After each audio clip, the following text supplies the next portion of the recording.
La iglesia que estableció Jesús. Vamos a hablar de Jerusalén, porque más adelante vamos a hablar de la iglesia en Samaria, después vamos a hablar de la iglesia en Antioquía, y después vamos a hablar de otras iglesias a medida que vamos avanzando en Hechos. Este texto que hemos leído recién está en un contexto, ¿cierto?, que vamos a verlo de inmediato. Hemos recorrido durante más de un año ya, empezamos en marzo del año pasado, durante más de un año hemos recorrido los 7 primeros capítulos de Hechos. Hoy nos vamos a detener para recordarnos algunas de las características de la iglesia que estableció Jesús y que comenzó en Jerusalén. Ahora, todas estas características ya las hemos visto, pero hemos de reforzarlos y volver a ellas. Y es deseable que volvamos a ellas individualmente, pero también congregacionalmente.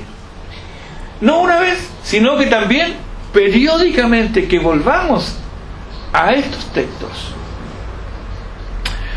¿Por qué debemos hacerlo?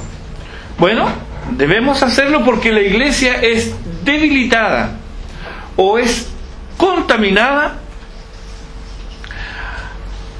por creyentes cuya entrega al Señor no es perfecta. Podemos identificarnos con eso. O por creyentes cuya comprensión del Señor no es perfecta. O por creyentes cuya fidelidad a la voluntad revelada de Dios tampoco es perfecta. Entonces, por todas estas razones, la iglesia es debilitada o contaminada. También, con mucha frecuencia, hay creyentes impacientes, impulsivos, que no comprenden las indicaciones o los caminos que toma el Espíritu Santo para guiar a su pueblo. Y ante el menor obstáculo, estos retroceden o huyen despavoridos. También están aquellos que solo buscan la comodidad. Son creyentes, sí, pero ellos quieren estar cómodos. Ellos no quieren tener problemas. Tampoco podemos descartar que, aunque creyentes, no siempre queremos hacer lo bueno, ¿cierto? Según nos dice nuestra confesión, no siempre queremos hacer lo que es bueno. A veces queremos hacer lo que es malo. Y que tal como junto al trigo, ¿cierto?, también crece la cizaña, también en la congregación de los santos hay individuos que no son santificados. Y la razón por la cual no son santificados es porque no son salvos. Todo este panorama ocasiona cambios poco felices, impulsados por la ambición egoísta de algunos, la indiferencia o ignorancia de la enseñanza apostólica en otros, y también la no despreciable influencia omnipresente de la cultura que nos rodea. Absorbemos cosas de la cultura y las internalizamos nosotros en la iglesia, o la internalizamos en nuestra relación con Dios, y es así como nos volvemos a veces materialistas o pragmáticos o utilitaristas. Todas estas cosas no son de la revelación de Dios, sino que son de la corriente del mundo. Absorbemos estas cosas de la cultura que nos rodea. Aquí en Mateo 16-18 encontramos la primera mención nuevo testamentaria de la iglesia. Jesús le dice a Pedro, uno de los 12, y sobre esta roca edificaré mi iglesia. La roca a la cual se refiere Cristo no es Simón Pedro, como sostienen algunos. ¿Quién era él? Era un discípulo entusiasta e impulsivo, dado a abrir la boca y a equivocarse. Un hombre falible. Sobre él no puede en ninguna manera ser edificada la iglesia. Más bien, esa roca de la cual habla Cristo no es Simón Pedro, por supuesto, sino que esta roca de la cual habla el Señor, encontramos su amplio significado en la declaración de Pedro en el versículo 16 del mismo capítulo 16. Dice aquí Pedro, respondiendo Simón Pedro, dijo: tú eres el Cristo, el Hijo del Dios viviente. Sobre esta declaración mesiánica es que nuestro Señor establece su iglesia. Antes de mencionar las características de la iglesia con sus consecuencias o aplicaciones para nosotros, vamos a decir dos cosas. La primera, salta a la vista que desde el principio de Hechos, la iglesia que estableció Jesús fue organizada por los apóstoles. Eso nos queda en evidencia. La iglesia que el Señor establece fue organizada por los apóstoles. Ellos, los apóstoles, fueron entrenados durante su ministerio terrenal y especialmente luego de la resurrección del Señor, cuando se les presentó vivo y compartió con ellos por más de 40 días antes de ascender, y nos dice el capítulo 1, versículo 3 de Hechos, hablándoles acerca del reino de Dios. Alrededor de ellos, alrededor de los apóstoles, se juntaron los primeros discípulos para perseverar en oración y ruego, nos dice el versículo 14 del capítulo 1. Ellos, los apóstoles, tenían el ministerio de la palabra, puesto que Jesús mismo era quien le había enseñado y adiestrado, según nos dice Lucas 24, los versículos 27 al 44. ¿Cierto? Cuando los toma y les dice y les muestra que era necesario que se cumplieran las Escrituras, y les muestra tanto en los libros de Moisés, en los Salmos y en los profetas, lo que las Escrituras hablaban de él. Esa fue enseñanza del Señor a sus discípulos. Entonces ellos tenían este ministerio de la palabra. En segundo lugar, se destaca también desde un principio la importancia de la congregación. No debemos olvidar esto. La congregación no es un grupo de personas impasibles e inmóviles. No son un grupo de personas que se reúnen para recibir. Ellos se reúnen para adorar y viven para servir. Aunque los ángeles del cielo siempre hacen la voluntad de Dios, ellos no han sido llamados a predicar el Evangelio. Esa es tarea de los redimidos, de todos ellos, no solo de algunos. La pregunta de Jesús en Lucas 18, versículo 8, Él dice: pero cuando venga el Hijo del Hombre, ¿hallará fe en la tierra? Esta es una pregunta para cada generación de cristianos, porque el cristianismo podrá sobrevivir solo si las congregaciones sobreviven. He visto iglesias vacías. He visto iglesias vendidas. Algunas se usan como garage y otras mostraban en un programa de televisión hace un tiempo atrás, algunas en Londres que se han convertido en pub, iglesias. Las iglesias languidecen y mueren, porque las congregaciones languidecen y mueren. Por ejemplo, Turquía, la antigua Asia Menor, de lo que nos habla las Escrituras en el libro de Hechos. Y ustedes en los mapas, en sus Biblias, lo van a encontrar como Asia Menor. Esa es la actual Turquía. Producto de la predicación apostólica, el Asia Menor fue alcanzada por el Evangelio. Allí florecieron las congregaciones de Éfeso, Colosas, Laodicea, Sardis, Filadelfia, Tiatira, Pérgamo, Esmirna, entre otras. Todas estas congregaciones existían en tiempo de los apóstoles. Todas ellas. Sin embargo, al día de hoy, el 96% de la población de Turquía es islámica. El 96%. Hay un 3% de agnósticos o ateos. 3%. Y menos del 1%, en realidad se estima un 0,6%, entre cristianos y judíos. Y de esos cristianos, de esos poquitos cristianos, la mayoría son ortodoxos orientales, griegos ortodoxos y apostólicos armenios. O sea, el casi inexistente testimonio cristiano en esta tierra a la cual llegó el Evangelio con el poder de Dios, en esta tierra el Evangelio ahora está escondido en ínfimas proporciones, ¿cierto?, en ritualismo, en formalismo y en añadiduras humanas. El mensaje a Efeso, en Apocalipsis capítulo 2, versículos 4 y 5, es para nosotros hoy. Dice ahí: tengo contra ti que has dejado tu primer amor.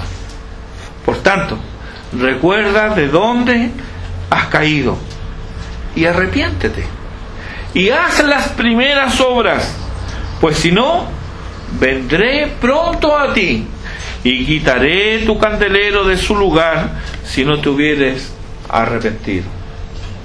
Y esta palabra se cumplió. En Efeso ya no hay testimonio cristiano. El candelero fue quitado de su lugar.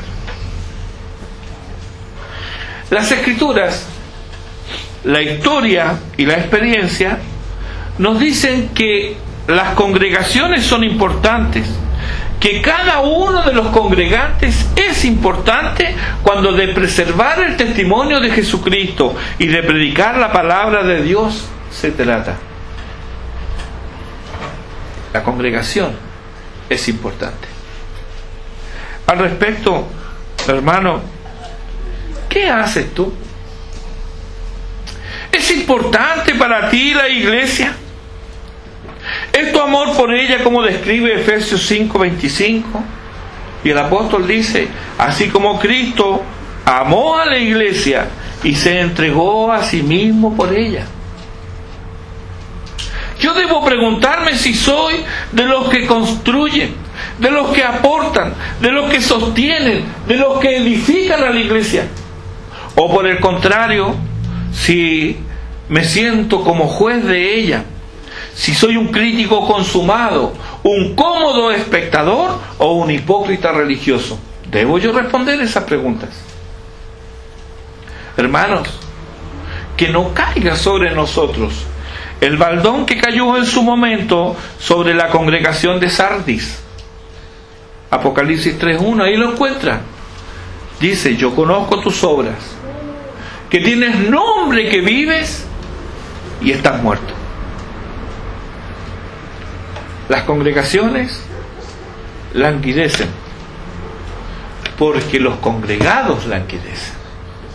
Las congregaciones mueren porque los congregados mueren. Tienes nombre de que vives, pero estás muerto. Que no nos pase eso. Veamos ahora algunas características de la iglesia que Jesús estableció en Jerusalén. En primer lugar, nosotros notamos que es una iglesia que evangelizaba y bautizaba. Con ocasión del descenso del Espíritu Santo y del primer sermón de Pedro, 3.000 personas se añadieron a las 120 que se reunían primero. Esto fue excepcional. Normalmente veremos que la labor evangelizadora y de testimonio recae en todo aquel que es atraído a la fe. Esto significa que no vamos a depender de alguien en especial para evangelizar. No, cada creyente que es atraído a la fe, sin importar lo que haga en su vida cotidiana, ellos comparten el Evangelio. Esta iglesia no organizaba campañas ni mitines evangelísticos, no. Cada uno hacía lo que tenía que hacer. No dependían ellos de los apóstoles, tampoco de que se convirtieran los gobernadores o un ex gladiador famoso que se convirtiera para que diera testimonio de Cristo. No, cada uno de los que se convertía cumplía su labor de anunciar que había salido de las tinieblas a la luz. Cada cual entonces compartía su fe, se identificaban con la nueva fe mediante el bautismo y continuaban aprendiendo y encarnando el Evangelio.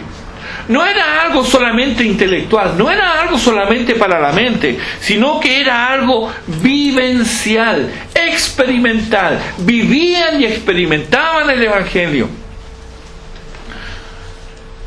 Todo esto, hermanos, como cumpliendo la gran comisión en Mateo 28, versículos 19 y 20. Junto con este añadirse a la iglesia, ellos abandonaban antiguas compañías, como se desprende de Hechos 2, 40 y 41. Quienes se convertían se separaban de quienes no creían. El mensaje era: ser salvos de esta perversa generación. Ellos así lo entendían, por lo tanto se separaban de aquellos compañeros de juerga que tenían antes y buscaban ahora la comunión de los santos. Ellos perseveraban juntos. No solamente ellos eran justificados, sino que también santificados. Porque, hermanos, no existe una obra de justificación si no hay tampoco un proceso de santificación. Y ambas cosas vienen a la vez. Creíste en el Señor, fuiste justificado y eres santificado para la gloria de Dios.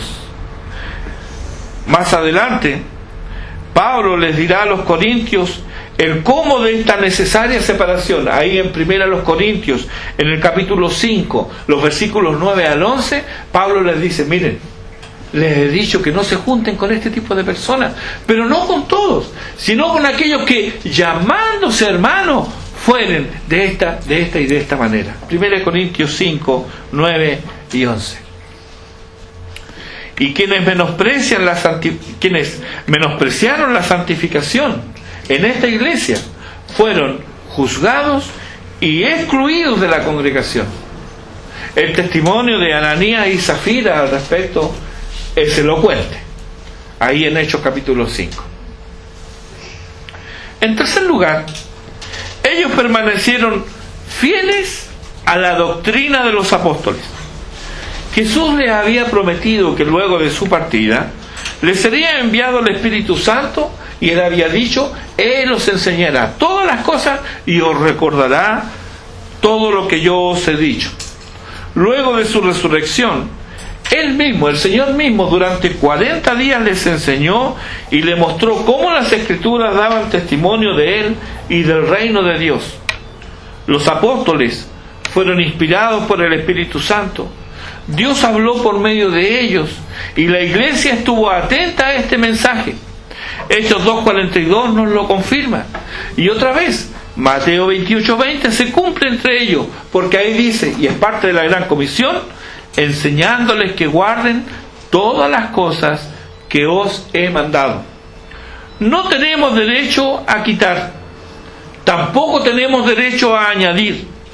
Toda la enseñanza necesaria para nuestra salvación está escrita y debemos volver a ella cada día para nuestro provecho y la gloria de Dios. En cuarto lugar, esta iglesia insistía en la comunión. Sus miembros tenían diversos trasfondos sociales y culturales. De hecho, al leer los nombres nos damos cuenta que algunos de ellos eran esclavos. Sin embargo, se llamaban entre sí hermanos. La sangre de Cristo los había hermanado. Una de las exclusiones más odiosas del mundo antiguo era el de la mujer. Su mejor estatus era en el mundo judío, pero aún allí era considerada de segunda clase. Pero el Evangelio hizo tabla rasa de todas estas diferencias, y como enseña el apóstol en Gálatas 3:28, ya no hay judío ni griego, no hay esclavo ni libre, no hay varón ni mujer, porque todos vosotros sois uno en Cristo Jesús. Así, sin exclusiones, era practicada la comunión. No les bastaba estar juntos con otros en una sala o participar juntos en un acto de adoración. Ellos compartían como hermanos, como familia, y ninguna iglesia tiene derecho a llamarse iglesia cristiana si practica solo la comunión dominical. Debe haber comunión entre unos y otros. En quinto lugar, la iglesia recordaba permanentemente a su Salvador en la cena del Señor. Hechos 2:42 le llama partimiento del pan. Tenía lugar luego de una comida comunitaria, y tal vez por esta razón algunos sostienen que esta frase, partimiento del pan, significa solo comer juntos. Pero, hermanos, es de dudar que perseverando ellos en la doctrina de los apóstoles,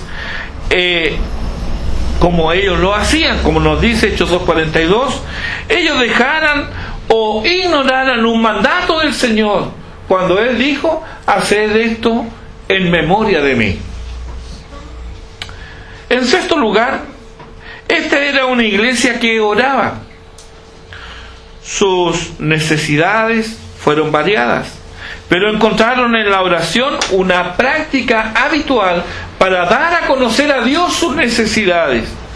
La iglesia comenzó, y esto hay que tenerlo en cuenta, la iglesia comenzó con una reunión de oración y continuó así.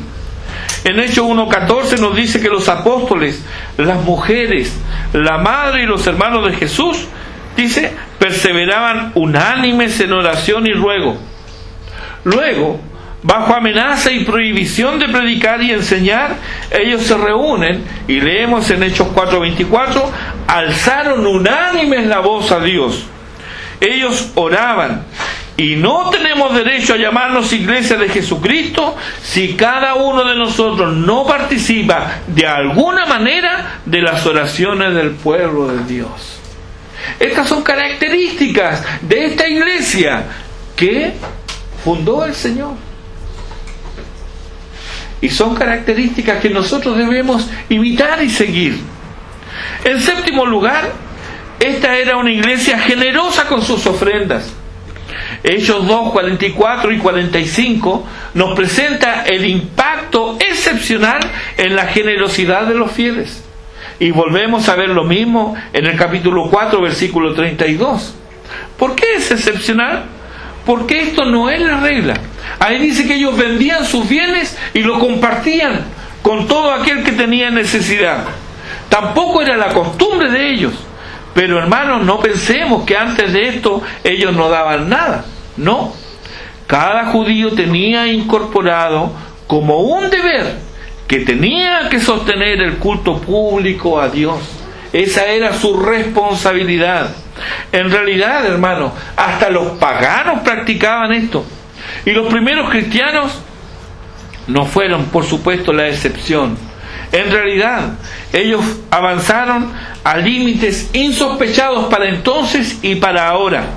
Leemos, por ejemplo, Tertuliano, allá por el año 200 después de Cristo, escribía acerca de un fondo común de bondad, así le llamó, fondo común de bondad.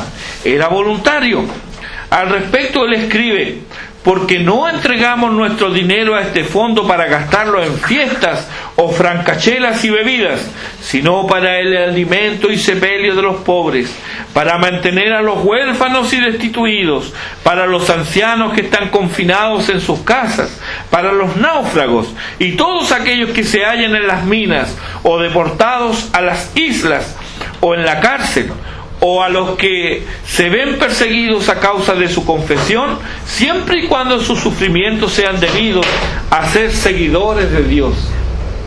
Ese era el fondo común, un fondo de bondad, era un fondo voluntario. A los textos ya mencionados podemos añadir, entre otros, Hechos 6:1, que vemos ahí la preocupación por aquellas viudas que no estaban siendo atendidas, o Gálatas 2:10, donde Pablo dice que le pidieron que se ocupasen de los pobres, o Santiago 1:27, donde nos dice que la religión pura y sin mácula es esta: visitar a los huérfanos y a las viudas en sus tribulaciones y apartarse del mal. ¿Tenemos derecho, hermanos, a llamarnos cristianos cuando nos quedamos con lo que a Dios le pertenece? ¿Cómo es que nosotros cumplimos la gran comisión si nosotros no vamos? ¿Permitimos que alguien vaya? Ya sea que vayamos o que enviemos a otro, esto exigirá lo mejor de cada uno de nosotros, incluidas nuestras finanzas. Nosotros como iglesia tenemos la misma visión, dos fondos, uno para el testimonio del Evangelio y otro para misericordia. Pero no nos equivoquemos aquí. El fondo de misericordia, como este que describe Tertuliano, es voluntario. El sostén de la obra es nuestra responsabilidad, según se desprende en nuestra Confesión Bautista de Fe de 1689, en el artículo 26 y en el numeral 10. Ahí lo puede ver. Es nuestra responsabilidad como creyentes ocuparnos en sostener la obra del Señor. En octavo lugar, esta era una iglesia que testificaba con valor. Hechos 4:31 dice que luego de orar, todos fueron llenos del Espíritu Santo y hablaban con denuedo la palabra de Dios. Ellos hablaban de Jesús y enseñaban en su nombre. Ellos hablaban la palabra de Dios. Algunos fueron azotados por hacer esto. Otros sufrieron la cárcel. Santiago fue decapitado. Esteban apedreado. Pero eso no los cayó. Eso no los amedrentó. Hechos 4:39 nos dice cómo fue que ellos consiguieron realizar esta tarea. Ellos conocían las Escrituras y conocían al Dios de las Escrituras. Por eso podían orar así. En el versículo 29 del capítulo 4 dice: y ahora, Señor, mira sus amenazas y concede a tus siervos que con todo denuedo hablen tu palabra. Esa es prioridad, hermano. No, ellos no oraban por la comodidad. Ellos no oraban por la paz o el sosiego. Ellos rogaban y pedían que pudieran hablar con osadía, con valentía y de nuevo la palabra de Dios. Para ellos, el mandato de Jesús registrado en Lucas 24, los versículos 47 y 48, era un mandato, no una sugerencia.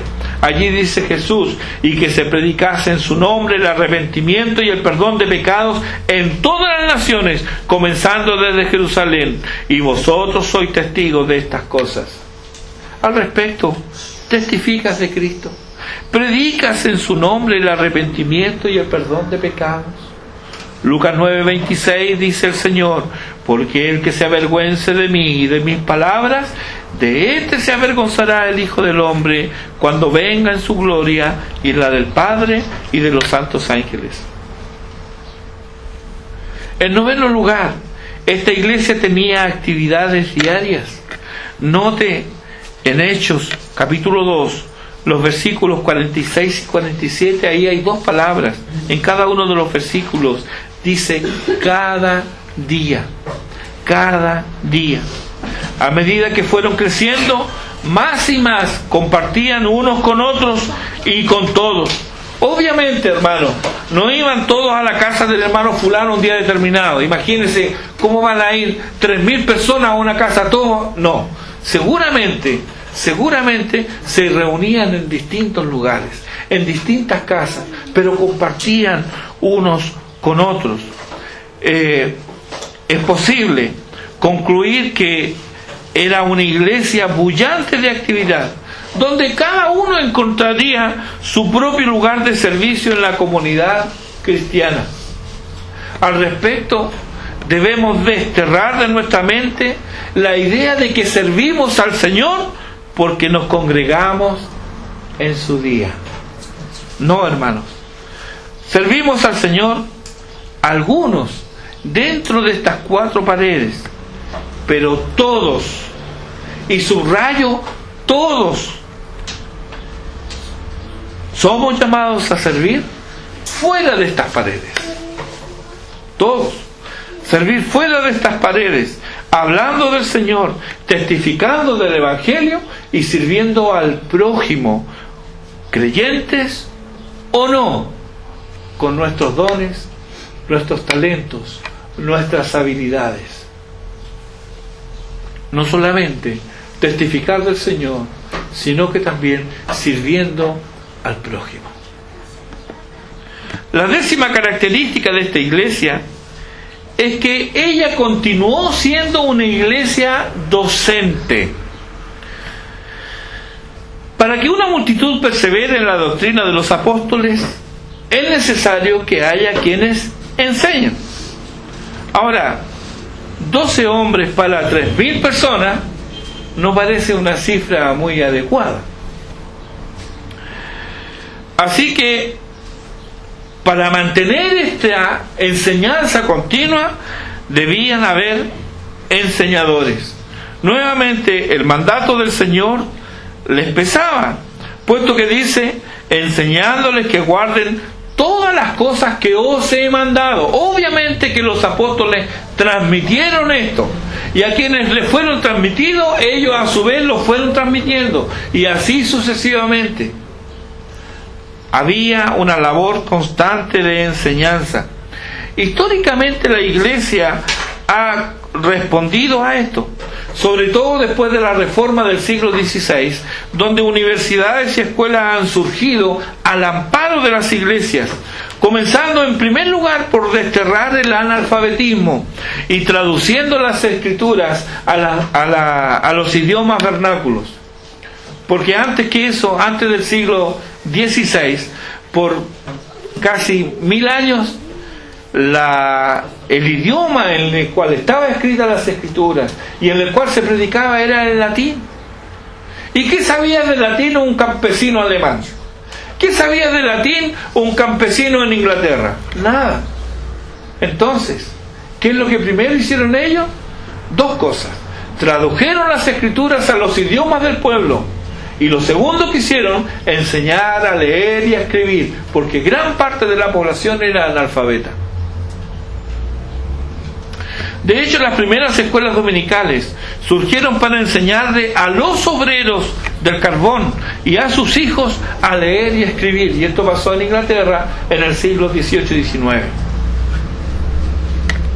La divulgación del conocimiento siempre va de la mano con la libertad que el Evangelio trae, como bien lo expresa el lema de la Reforma en Ginebra, y que curiosamente era parte de nuestro escudo nacional, el primer escudo nacional que tuvimos. Decía, post tenebras lux, después de las tinieblas, luz. Hechos 5:25 nos resume este deber de la iglesia, en este caso como una queja a los sacerdotes, porque les dicen, pero se les presentó uno que les dio estas noticias: he aquí, los varones que pusisteis en la cárcel están en pie en el templo y enseñan al pueblo. Bien, habían estado presos, fueron liberados, tenían la oportunidad de arrancar, tenían la oportunidad de irse. ¿Qué hicieron ellos? No, fueron a enseñar. Había que enseñar. Ahora yo te pregunto, ¿tú participas de este ministerio? Qué hermoso ver esta cantidad. Y ojalá que pronto este lugar se nos haga pequeño. Pero cuando comenzamos la escuela dominical habíamos 4. Entonces, no está siendo valorado el ministerio de enseñanza. Por eso te pregunto, ¿participas de este ministerio? Otra pregunta, ¿eres enseñable? ¿O no tienes nada que aprender? Porque hay algunos que piensan que no tienen nada que aprender. Hermanos, esta es una característica de la iglesia que el Señor formó. Y debiera ser una característica también de nuestra iglesia. La penúltima característica de esta iglesia es que esta iglesia hacía votaciones. Parece algo como que no tiene que ver con la iglesia, pero la encontramos aquí en esta iglesia. En la primera elección registrada participaron 120 creyentes. En Hechos 1 fue necesario elegir al sucesor de Judas. Aquí, guiados por la orientación que le daban las Escrituras, y nótese bien, no es un votar así sin más, no. Había primero una dependencia de la palabra de Dios, había una orientación que entregaban las Escrituras. Luego, ¿qué es lo que había? El sentido común. Se aplicaba el sentido común a la situación, pero además ambas cosas eran regadas con oración. Por medio de un método usado hasta entonces, la suerte cayó en Matías. ¿Recuerdan que eligieron a uno? Habían dos que cumplían con todos los requisitos, pero ellos oraron: Señor, muéstranos cuál de ellos has escogido para esta labor. Y la suerte cayó en Matías. Ahora, más tarde, en Hechos capítulo 6, estaban frente a un problema. La solución fue buscar entre los creyentes a 7 varones de buen testimonio, llenos del Espíritu Santo y de sabiduría. Estos fueron los diáconos, los primeros diáconos, seleccionados por la iglesia, ordenados por los apóstoles, que eran los ancianos. Ellos fueron elegidos por votación. Más de 3.000 creyentes votaron y eligieron a 7 hombres que cumplían con determinadas características. Donde en Hechos 6.5 leemos: eligieron, la frase griega es por voto de la mano. Eso es lo que hay ahí. Y es la misma expresión que vemos en el Concilio de Jerusalén, en Hechos 15:22. Eligieron a algunos. ¿Cómo lo eligieron? Por voto de la mano. Se hicieron votaciones.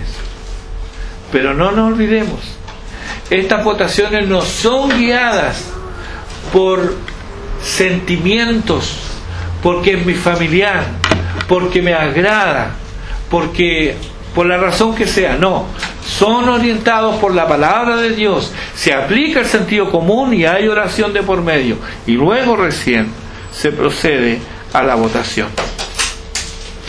Así que, hermanos, nada más natural en la iglesia, cuando en asuntos referentes al gobierno de la misma, efectuar elecciones orientadas por la palabra de Dios, por el sentido común y la oración. Y tanto en ambos eventos, en Hechos 1 y en Hechos 6, como también en Hechos 15, notamos la presencia y la dirección del Espíritu de Dios en esta tarea. Por último, esta iglesia, la iglesia que el Señor formó en Jerusalén, está dirigida por ancianos. Un anciano era alguien puesto aparte por una ordenación especial del pueblo de Dios. ¿Para qué? ¿Cuál era su función? Enseñar, predicar, aconsejar y conducir. Etimológicamente, esta palabra significa una persona de edad, alguien maduro y experimentado. La iglesia en Jerusalén tenía muchos ancianos, aparte de los apóstoles. Hechos 15:23 dice, ahí tenemos claro, porque dice los apóstoles y los ancianos y los hermanos. Las palabras anciano y presbítero vienen del mundo judío y griego respectivamente. Anciano del mundo judío, presbítero del mundo griego, y significan exactamente lo mismo: un veterano, alguien que tiene ya experiencia. También se usan las palabras pastor y obispo. Todas ellas hablan del mismo oficio, con leves matices en la responsabilidad. Por ejemplo, en un grupo de ancianos, uno de ellos, el más experimentado, fungía como obispo o primero entre iguales. Esta era la iglesia en Jerusalén, y así funcionaba. Ella fue la pauta para todas las demás iglesias nuevotestamentarias. Aquí se nos muestra la autorización divina para todo lo que podamos hacer en la iglesia o por la iglesia. En la medida que avancemos en el libro de Hechos, notaremos cómo se añaden otras particularidades que no las vemos aquí, pero las veremos en la iglesia como en la de Samaria o en la de Antioquía, entre otras, porque vamos a ver otras a medida que avancemos en el libro. Hoy surgen distintas voces de lo que debe ser la iglesia. Debemos tener cuidado, no sea que el espíritu de la época reemplace al espíritu de Dios en la dirección de la iglesia. Cada uno de nosotros debe velar para que no se introduzcan elementos extraños a ella. La congregación de los santos siempre debe ser un santuario, nunca un espectáculo, un show, un circo. Este es un lugar para adorar y para aprender a servir. Nunca será un lugar para entretenerse, pero tampoco, hermanos, será un mausoleo, menos un cementerio. No. Así que no nos extrañemos si hay un niño hablando. No nos extrañemos si hay otros ruidos. Pues es una congregación. Pero tú y yo aquí venimos a adorar y a aprender a servir. Conforme aumentemos el número, van a aumentar los desafíos. Y es de esperar que los niños de hoy sean los hombres de mañana, que los débiles hoy sean los fuertes mañana, que los que hoy día están recibiendo enseñanza mañana estén impartiendo enseñanza. Eso esperamos, pero nada de esto será posible si descuidamos nuestro andar. Isaías capítulo 35 versículo 8 dice: y habrá allí calzada y camino, y será llamado camino de santidad. No pasará inmundo por él, sino que él mismo estará con ellos. El que anduviere en este camino, por torpe que sea, no se extraviará. Juan 15:3 dice el Señor: y vosotros estáis limpios por la palabra que os he hablado. Nuestro andar dice directa relación con nuestra relación con las Escrituras. Las Escrituras entonces nos bastan para la fe, para el orden, para el programa, para los objetivos y todas las cosas, incluida la doctrina. Ante la palabra de Dios nos inclinamos y sujetamos en actitud reverente. Procuraremos hacer todas las cosas decentemente y con orden, como dice el apóstol, pero también con esmerada solicitud y con amor. Vamos a poner diligencia en lo que tenemos que hacer. No debemos ser negligentes en el cumplimiento del deber. Vamos a deponer todo egoísmo y los celos carnales en el espíritu de considerar a los demás como superiores a nosotros mismos. Esto requiere la iglesia. Esto requiere la comunidad de los salvos. Y vamos a persistir en predicar a Cristo y a este crucificado. Solo así, hermanos, estaremos en la línea de la iglesia que estableció Jesús en Jerusalén.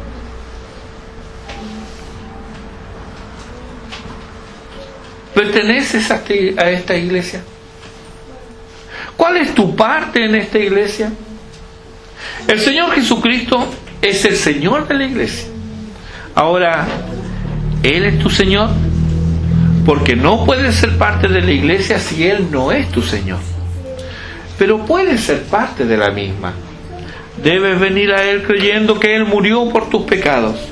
Sus brazos extendidos y su cuerpo traspasado hablan de su amor por ti.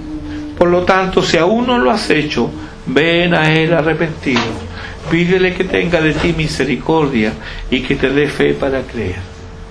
Ven a Él. Porque Él dice: el que a mí viene, yo no le echo fuera. Oremos, hermano.